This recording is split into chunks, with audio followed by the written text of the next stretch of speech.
सभी साथियों को नमस्कार। और आज हम एक बार फिर से जुड़ चुके हैं आपकी धारी माँ क्लासेस में और सभी का स्वागत है। जैसे कि आप सबको विदित है कि हम केमिस्ट्री पीजीटी की तैयारी कर रहे हैं और अभी रिसेंटली हम लास्ट ईयर का पेपर सॉल्व कर रहे हैं, जिसमें हमने 30 क्वेश्चन हमने तैयार कर चुके हैं, जो आपने लास्ट की वीडियो में पार्ट 1 और पार्ट 2 में देख लिया है।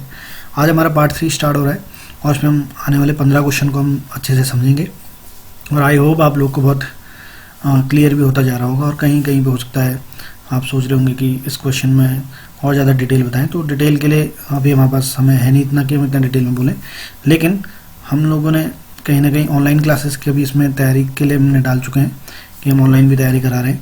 लेकिन डिस्कस करते समय हमें कुछ पॉइंट्स अपने थोड़ा एक्सप्लेन करने हैं और साथ ही ये देखना है कि किस तरीके के क्वेश्चन हमारे यहाँ पर पीजीटी में आते हैं। तो बात करते हैं आज के इस पार्ट 3 में, जिसमें हमने 30 क्वेश्चन कर लिए हैं और जो 30th क्वेश्चन था आपका वो ये था कि what is the use of preserve dead animal bodies, कि जो डेड एनिमल जो हमारे जिनकी बॉडीज़ को हम प्रिजर्व करते हैं वो केमिकल क्या होता है, आपको ऑलरेडी पता है। This is the formalin HCHO की हमने बात की थी, जो 40% सॉल्यूशन था। अब बात करते हैं अगले क्वेश्चन में। 31st क्वेश्चन आपका mixture of benzaldehyde and the formaldehyde on heating with the aqueous NaOH solution gives. जब हम बेंजल्डिहाइड और फॉर्मेल्डिहाइड के मिक्सचर को लेते हैं और उसको हीट करते हैं किसके साथ, NaOH के साथ, तो ये क्या सॉल्यूशन हमारा देता है, यानी हमारा प्रोडक्ट क्या बनता है। तो ये है आपका मिक्सचर ऑफ बेंजल्डिहाइड और फॉर्मेल्डिहाइड आपका ये मिलाता है। तो इससे सबसे पहला इसका ऑप्शन है आपका सही, बेंजल्डिहाइड, बेंजिल अल्कोहल और सोडियम फॉर्मेट, ये आपका बनेगा इसमें। तो पहला ऑप्शन इसमें आता है आपका बेंजिल अल्कोहल। अब बेंजिल अल्कोहल देखिए आप ध्यान से सुनिए, जो बेंजिल अल्कोहल का फॉर्मूला होता है आपका C6H5CH2OH होता है ना। और दूसरा जो इसमें सोडियम फॉर्मेट बन रहा है वो बन रहा है HCONA। ये एक्चुअली जो रिएक्शन आपकी है क्रॉस कैनिजारो रिएक्शन, ठीक है, आपने क्रॉस कैनिजारो रिएक्शन पढ़ी होगी। तो क्रॉस कैनिजारो रिएक्शन है जिसमें कि आपका एक तो बेंजाइल क्लोराइड फॉर्म हो रहा है, दूसरा सोडियम फॉर्मेट आपका बन रहा है। इसमें बात करते हैं अगला कि ये बनता कैसे है। ध्यान देना, इसमें जो एल्डिहाइड होता है, यानी जो फंक्शनल ग्रुप जो आपका बेंजल्डिहाइड का जो एल्डिहाइडिक ग्रुप है वो बनाता है आपका, वो ऑक्सीडाइज होके आपका बनाएगा कार्बोक्सिलिक एसिड, और जो दूसरी ओर बनता है उसको में रिडक्शन होता है यानी रिड्यूस होकर वो बनाता है अल्कोहल। समझ रहे? तो यानी दो चीज़ आपकी बनती है इसमें, बेंजाइल अल्कोहल और सोडियम फॉर्मेट। तो ये एक 31st का पहला ऑप्शन बेंजिल अल्कोहल। 32 की अगर बात करें तो 32 में अगर आप बात करते हैं तो ये है आपका which one of the following is not an indicator. Indicator आप जानते हो, यानी जो किसी चीज़ को इंडिकेट करने के लिए आपने पढ़ा, जैसे सूचक कह देते हैं हम लोग, ये इंडिकेटर जिसमें आपने नेचुरल इंडिकेटर और सिंथेटिक इंडिकेटर सुने हैं। तो नेचुरल इंडिकेटर में आप जानते थे जैसे कि क्लोव ऑयल, जैसे हम क्लोव हो गया, या आपका इसके अलावा अनियन पील्स हो गए, और दूसरा अगर हम बात करें जो पेटल्स हो गए फ्लावर्स के। इसके अलावा हम बात करते हैं जैसे आपके जो नेचुरल इंडिकेटर में जैसे आपका आता है लाइकेन्स, लाइकेन जानते हो आप, जो कि आपके बनते हैं क्या, लिटमस पेपर बनते हैं, लिटमस पेपर। तो इसमें जो क्वेश्चन पूछ रहा है which one of the following is not an indicator, इसमें इंडिकेटर नहीं है। तो इंडिकेटर आप जानते हो मिथाइल ऑरेंज जो होता है आपका एक सिंथेटिक इंडिकेटर होता है, ठीक है ना, सिंथेटिक इंडिकेटर होता है। और मिथाइल रेड भी आपका उसी का पार्ट है, मिथाइल ऑरेंज और मिथाइल रेड। तीसरा आपका लिटमस भी आपका सिंथेटिक नहीं है, बल्कि ये क्या है आपका नेचुरल है। और जो आपका आ रहा है इसमें जो इंडिकेटर नहीं है, बेंजोफिनोन, बेंजोफिनोन आपका इंडिकेटर नहीं होता है, ठीक है। तो लिटमस में आपको पता है लिटमस पेपर, यानी जो ब्लू लिटमस पेपर होता है वो एसिडिक को एसिड में जब डिप किया जाता है तो वो रेड में कन्वर्ट हो जाता है, यानी रेड लिटमस रेड कलर में चेंज होता है। और ठीक उसी प्रकार से जब हम रेड लिटमस पेपर को बेस में यूज करते हैं तो ब्लू हो जाता है, ठीक है ना। तो वैसे मिथाइल ऑरेंज और मिथाइल आपका मिथाइल रेड भी है, जो रेड को येलो में कन्वर्ट करता है एसिडिक सॉल्यूशन में ना, और अल्कलाइन सॉल्यूशन में वो येलो टू ऑरेंज हो जाता है। तो ये थे आपके नेचुरल इंडिकेटर की बात करी हमने। नेक्स्ट बात करते हैं आपका 33 क्वेश्चन है, जिसका नाम है the alkaline alkali earth metal belongs to which group. ये मेंडलीफ की पीरियोडिक टेबल आपने देखी होगी कि कौन कौन से ऐसे आपके एल्कलाई मेटल्स है और एल्कलाइन अर्थ मेटल है।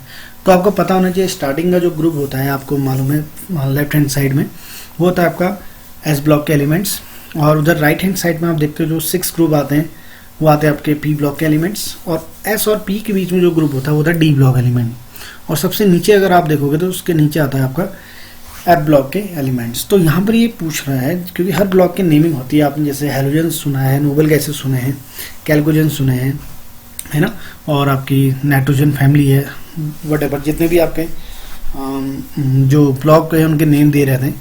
तो यहाँ पर ध्यान देना, जो सब लेफ्ट हैंड साइड में जो सबसे पहले स्टार्टिंग के दो ग्रुप होते हैं, फर्स्ट एंड सेकंड ग्रुप, तो पहला वाला तो आपका क्या होता है, एल्कलाइन मेटल्स होते हैं, और दूसरा होता है एल्कलाइन अर्थ मेटल्स होते हैं।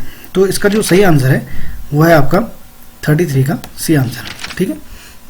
नेक्स्ट बात करते हैं 34 में, इसमें आता है according to Bronsted Lowry concept an acid is substance that. तो ब्रॉन्स्टेड-लोरी कॉन्सेप्ट आपने अलग अलग थ्योरी पढ़ी थी कि क्या दी थी, तो ब्रॉन्स्टेड-लोरी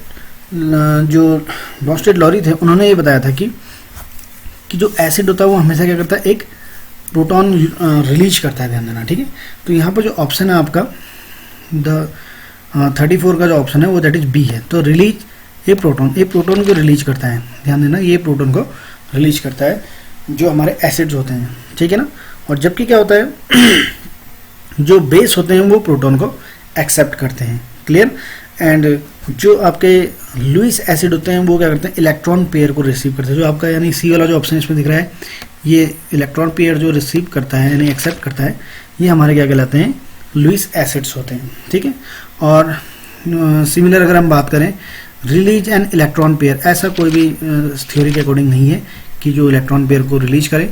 तो इसमें जो सही आंसर आपका जो पूछ रहा है कि एसिड कौन है, तो ये है आपका रिलीज है प्रोटॉन, तो इसका सही आंसर है रिलीज है प्रोटॉन। 35 की बात करें, नेक्स्ट क्वेश्चन आपको 35 है, a salt of weak and base, weak acid and weak base, the hydrolysis give to a solution which is. तो ध्यान देना कि जब भी हम एक सॉल्ट बनाते हैं, अगर किसी का सॉल्ट आप जानते हो, जैसे कि हमने वीक बेस ले लिया, वीक बेस की बात करें अगर आप, तो वीक बेस में देखेंगे जैसे वीक एसिड में अगर आप देखोगे, वीक एसिड में अगर आप जानते हो जैसे CH3COH है, और वीक बेस ले लिया हमने, जैसे आपका बेस आ जाएगा जैसे कैल्शियम हाइड्रोक्साइड, वट हमने कुछ ले लिए। तो जब भी इनको हम मिक्स करते हैं यानी जब ये मिलते हैं, तो इससे हमेशा क्या होता है, इसमें जो चांसेस होते हैं कि कभी कभार इसमें आपका सम टाइम एसिडिक भी बन सकता है, सम टाइम बेसिक भी बन सकता है, और सम टाइम न्यूट्रल भी बन सकता है। तो इसका जो सही आंसर है 35 का डी। तो तीनों ही ऑप्शन इसमें आपके सही है, फोर्थ वाला ऑप्शन इसके हिसाब से सही है। बात करते हैं नेक्स्ट 36 की। तो 36 में आप बात करते हैं according to the Lewis concept an acid is acceptor of. अभी हमने बताया था, ऊपर आपने देखा था कि जो पूछा था उसने कि जो प्रोटॉन रिलीज करता है वो क्या होता है आपका, वो तो आपका क्या था, एसिड था। और सेम यहाँ पर अगर बात करें लुईस कॉन्सेप्ट की अगर बात करें तो an acid is acceptor of, है ना। तो आपका इसका सही ऑप्शन है electron pair. According to Lewis concept an acid is acceptor of electron pair, अगर हम बात करें तो इसका आंसर आ जाएगा सही आपका इलेक्ट्रॉन पेयर रिसीव करता है एसिड, ठीक है ना, ओके।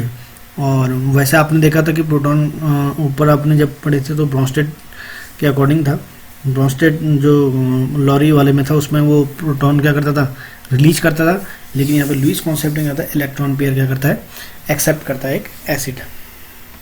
नेक्स्ट बात करते हैं 37 की। The concept of the pH was introduced by, जो पीएच का जो इंट्रोड्यूस किया था सबसे पहले, तो इसमें ऑप्शन है आपका आर्रेनियस, तो आर्रेनियस ने तो दिया नहीं था, पीएच का कॉन्सेप्ट आपको मालूम है। दूसरा ब्रॉन्स्टेड ने भी दिया था, लुईस ने भी नहीं दिया था, और इसका सही आंसर आता है आपका सोरेनसन, इसका सही आंसर है सोरेनसन, ये आपका सही नाम है सोरेनसन, जो कि पीएच कॉन्सेप्ट दिया था, जो कि आप जानते हो कि पीएच अगर आपका 7 है तो न्यूट्रल है, 7 से ऊपर है तो आपका बेसिक है, और 7 से नीचे है तो एसिडिक है। नेक्स्ट बात करते हैं 39 क्वेश्चन में। ये आपका था alpha and beta form of D glucose are known as, alpha and beta forms of D glucose is known as, तो इन्हें हम क्या बोलते हैं, तो इसका सही आंसर है दैट इज, 4 ऑप्शन इसमें आपको दे रखे हैं।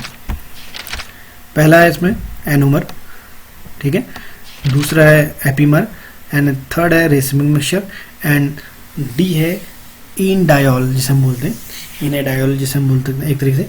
तो इसका जो सही आंसर है आपको पहला ही, सबसे पहला ऑप्शन है आपका anomer, anomer is the right answer. Anomer होते क्या है, ध्यान से सुनना आप लोग। एनोमर्स जनरली हमारे जो एनोमर्स होते हैं, एनोमर्स आर स्टीरियोमर्स, ऐसे स्टीरियोमर्स होते हैं that differ only in the configuration at the anomeric carbon C1 in cyclic carbohydrate molecule. जो आपके साइक्लिक कार्बोहाइड्रेट होते हैं, जैसे ग्लूकोज आप देखते होगे, उसका जो स्ट्रक्चर होता है साइक्लिक स्ट्रक्चर होता है, तो उसमें जो C1 मॉलिक्यूल होता है वहाँ पे हम चेक करते हैं कि वो दो तरीके से फॉर्म होता है, एक अल्फा फॉर्म होती है, दूसरा बीटा फॉर्म होती है, ठीक है।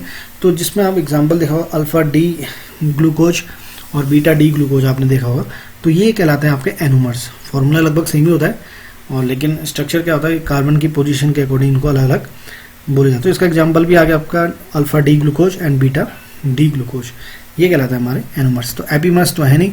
रेसमिक मिक्सचर आपका DNL फॉर्म दोनों होते हैं, dextro rotatory and levo rotatory.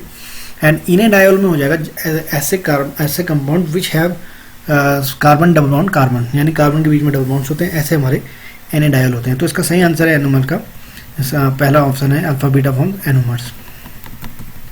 ये आपका हिंदी में भी है, हमने जो स्ट्रक्चर किया, तो हिंदी में भी आप उसको एक बार चेक कर सकते हैं। लेकिन ज़्यादातर अब आप PhD की तैयारी कर रहे हो तो आपको पता होना चाहिए कि हमें इंग्लिश में ज़्यादातर क्लियर होता है, ये ध्यान देना, क्योंकि आप MSc क्वालिफाइड हैं और PhD की तैयारी कर रहे हैं, तो इंग्लिश में हम ज़्यादा डिस्कस करेंगे। कहीं पे अगर डाउट है तो हिंदी में उसको डिस्कस कर सकते हैं। अगला क्वेश्चन आपका 40 नंबर क्वेश्चन है, the second electron affinity of electron is always.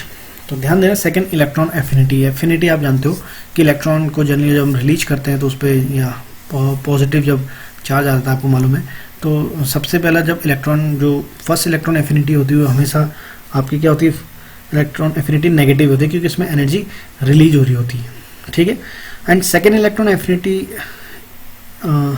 Involve adding an electron to a negative charge, so electron affinity is always positive. तो इसमें हमेशा क्या आती है, पॉजिटिव आती है। सेकेंड इलेक्ट्रॉन एफिनिटी हमेशा क्या आएगी, आपकी पॉजिटिव आएगी। तो इलेक्ट्रॉन गेन करने के लिए होता है, आपने शायद पहले पढ़ा भी है कि इलेक्ट्रॉन एफिनिटी जो होती है सेकेंड जो होती है हमेशा सेकेंड इलेक्ट्रॉन एफिनिटी पॉजिटिव होती है। क्लियर।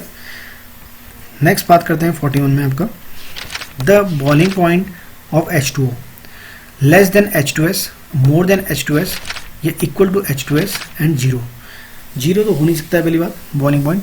और दूसरी बात करते हैं, वाटर में क्या होता है, आपका इंटरमोलिकुलर हाइड्रोजन बॉन्ड पाया जाता है, जिसके कारण उसका जो बॉइलिंग पॉइंट हायर होता है। और वाटर का बॉइलिंग पॉइंट आपको पता है 100 डिग्री सेंटीग्रेड होता है। और H2S में क्या होता है कि ये उससे स्ट्रॉन्गर है, तो H2O आपका ज़्यादा स्ट्रॉन्गर माना जाता है। तो यहाँ पर जो इसका सही आंसर होगा मोर देन H2S। तो H2S से क्या होगा, जो हाइड्रोजन सल्फाइड है इससे ज़्यादा होता है उसका क्या बॉइलिंग पॉइंट H2O। क्यों? क्योंकि इसमें होता है intermolecular hydrogen bonding. Okay, next बात करते हैं 42 की, which one of the following is the most polar bond. तो आपको चार ऑप्शन इसमें दिख रहे हैं, HCl है, ठीक है, HCl दिख रहा है, और HF दिख रहा है, और HI दिख रहा है, और HBr दिख रहा है, ठीक है। तो ये आप एक चीज़ नोट करेंगे कि ये सारे इसमें हेलोजेंस हैं, फ्लोरीन, क्लोरीन, ब्रोमीन और आयोडीन है।